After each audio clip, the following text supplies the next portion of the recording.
All right, let's go ahead and play some games. What is up, Grand Liners? Don't forget to subscribe to the channel as we are building here, training for the treasure cups. Let's check out how this goes and what our matchup is going to be. Kaido, I love it. Let's choose to go first here. And we have a kind of an interesting hand here. We do have the Okikus, and I just don't know how I feel about this without having the one cost searchers. But you know what? We will not always have an optimal hand. So let's go ahead and practice with this.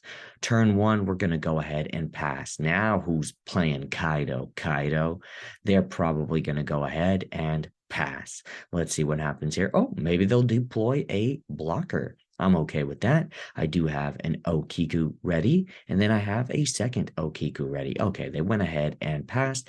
I am good with that. I'm going to go ahead and swing into their leader. They are thinking about it. Let them think.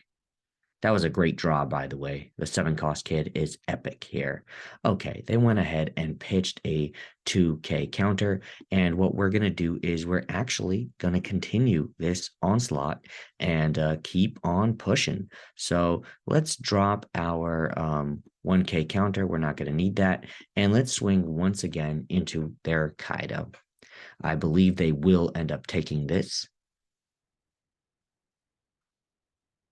I said, I believe they will end up taking this. Let's see what they do.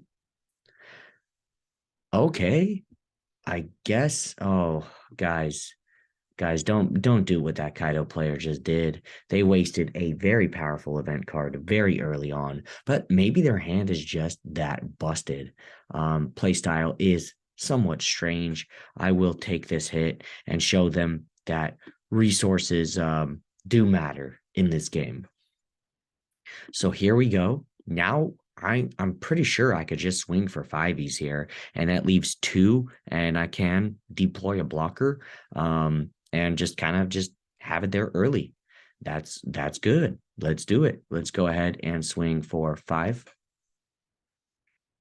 They got to take it at this point.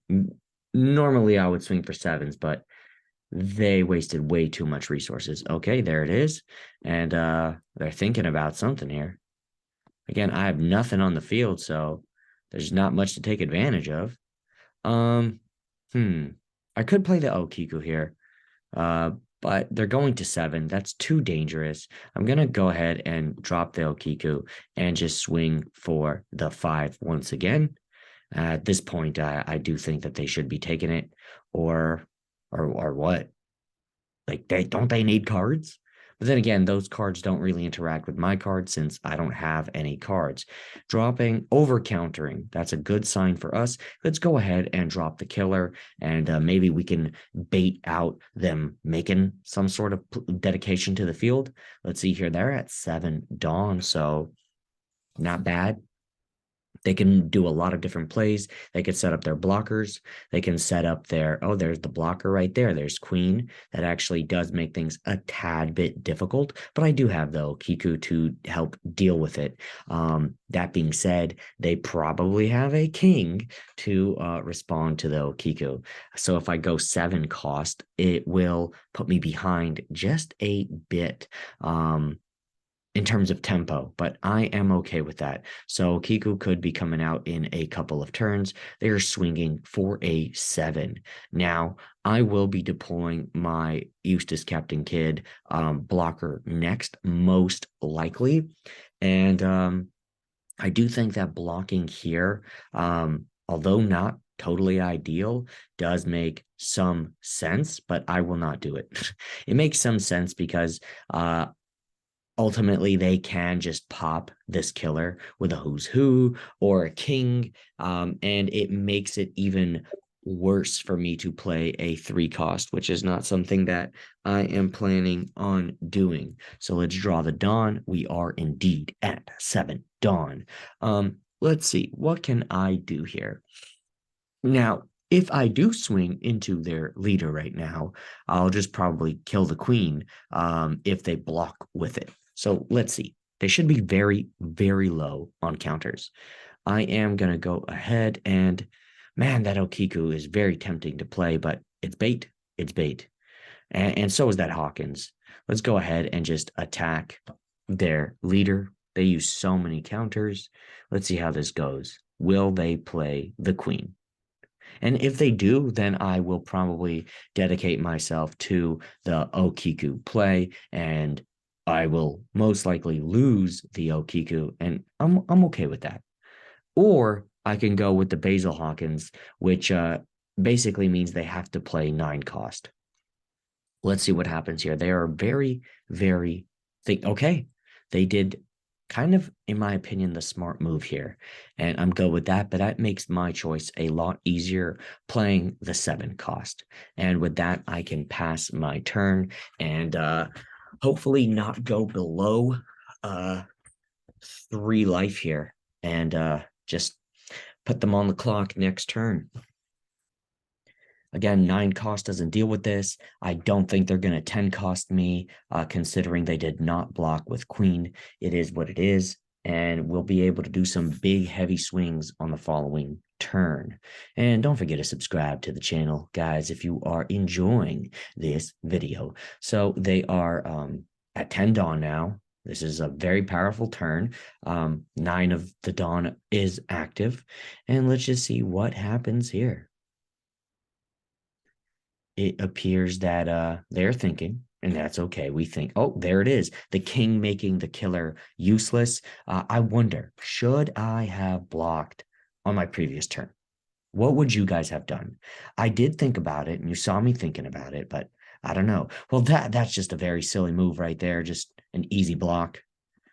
Okay, very easy block. Now what? I mean, they kind of have a pretty intimidating hand, if I'm being honest. And we did draw a not bad of a card. This might be our out, and we can rest that blocker that they have. But at the same time, we have to deal with this queen. Okiku can do it for not too many dawn, but I'm just not sure about sending out so many of my characters out there, knowing that purple plays the 7 cost and they can easily deal with it. So one thing that we're going to do here is we're going to take a second and just scale back. Let's see. If I play the Hawkins, that'll be 5. I'll have 4 left, and that does set up next turn. But at this point, they got to have that 9. So that would just be a dead card. Okiku could just be a dead card, and that's very tough. So I think what we're gonna do is we're gonna play the cat. Let's rest that. Let's get some hits in here. 3, I can swing for 4, 9, or 8, and 8s are very, very awkward. But I guess it is what it is. Let's see what they do here. I will swing with this 8 right here, and boom. Are they going to block with the queen? And I could pivot my strategy quite quickly. Maybe I should have swung with a 9 there and then deployed the killer. But that kind of puts me in the same predicament with Okiku.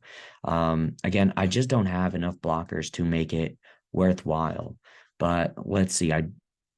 Now I can go 8-8, or I can do 7. And yeah, I'm missing the beige. But again, beige will most likely get popped, but that's okay if it gets popped because it means their next turn is not that powerful. But swinging with 8 here isn't all too bad either, considering that it will most likely run over queen. Now, we could just go wide, run over their blocker, and use 6 dawn. We could play killer and Okiku, and if they have the 7, they have the 7. We get blown out.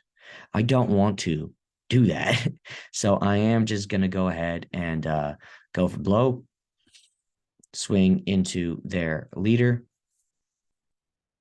They do block with the. Okay, that's pretty good. Now we can really, really think about our next move carefully here. If we summon the Okiku, we are setting up a kind of a scary situation. But you know what? Let's go ahead and Play the Okiku. It will help us deal with the blocker. Now, I'm actually going to take a screenshot so I can send this to some buddies and they can dissect the situation, what they would do. I'm just trying to get my practice in. So let's see here. They are most likely not able to defend. I'm not going to send it out. I am just going to raw dog this. So let's trash our our Hawkins, and we will go ahead and just attack into their leader, giving them that extra card. But again, if it's a 10, they got to blow up their characters. And I'll be very happy if it's a 10 because that means I win the game. So they literally cannot play the 10 cost Kaido. Um, that's something that we have to consider. They just can't play it. What can they do is just go for life, but I do have the blocker. I can't lose this turn. Next turn, we'll see. The question is, do I take this damage right now? And I think that I do take this damage. They play the 9 cost. Awesome. Hopefully they use the ability. There they go. And there goes Cat Viper. Blow it up. Blow up that Cat Viper. It was in the way. Cat Viper is a great card. If I got the law, I would definitely bounce it back and it would help me deal with this. But I do have 3 attacks coming in next turn. 3 attacks. That's pretty good. So they are going to hit me with the 8 right now. Let's think about this. The 8. I am going to take it. Resolve. It's nothing. I need that Cat Viper. A5. They can't burn the life, so I could just go to 0 here. Or I already have game and just don't realize it, and I'm just fooling around here. I'm gonna take another screenshot because I need to be walked through certain situations. This feels like I have game 100%. Is it worth countering out of this or blocking here? I don't know. I am going for game next turn, but I do need a card. So if I'm going for game next turn, then I just take it. Question is, can they prevent me? Can they actually prevent me from winning next turn? And since I don't have the Cat Viper, makes me a little bit nervous, just a little bit. But it's all right. Let's just take it and see how this goes. I kind of did not feel too great there. I could have blocked this and then countered out of that and had 2 life left. But if I drew the Cat Viper, I would be really, really happy. And it would just be like, okay. Plus, they used so many cards. Oh, maybe they didn't use too many cards. I think a 9K swing here would be all that I need. And then 1, 2, 3. That would leave 1, 2, 3, 4. Yeah, I would still have enough. So 2 for Captain Kidd, they block, and then 1, 2. Yeah. Well, let me use my fingers here. I'll have 8 left. That's 10. That's tens. I think they're gonna take the tens, or I can just go shield mode. I don't think I need to go shield mode. Let's go ahead and just attack here for 9. Can they break it? If they can break it, then I deserve the loss. Okay, they can't break it. 2, 3, 4, 5. Everything goes right here. Swinging for the 10. What do we got here? I mean, they shouldn't counter out of this, or else I could just make an alternative move. And then I'll go ahead and trash our girl Okiku, or boy, our buddy Okiku. And we'll attack for 10. I lost. Okay, that's a lot. That is a lot. Oh, maybe I won. I mean, I do still have Heka counters. One short GG, GG. That was a lot of fun. Thank you for the game. How much counters did I have here? I had 2, 4, 6, 2, 4, 6, 7, 8, 9, 10. Um, could I have done anything there? I'm not sure. I'm not sure if I play that optimally. Sometimes you win, but just because you win a game does not mean that you stop studying it. Um, Obviously, I do believe that there's always something more optimal that could be done. And I'm overall not too proud of this game because look, if I had the Cat Viper, right, and I played the Cat Viper, would that cost me the game? Because then I can't swing as hard. I mean, they'll block one, but my hits are lighter. Would that actually cost me the game if I play Cat Viper? That's something to think about. Guys, comment below what you would have done differently in this game, and I will see you in the next video. Peace out. No, I had a great time. I know I sound like this, but like my head's like thinking, big thinking. All right. See you in the next video.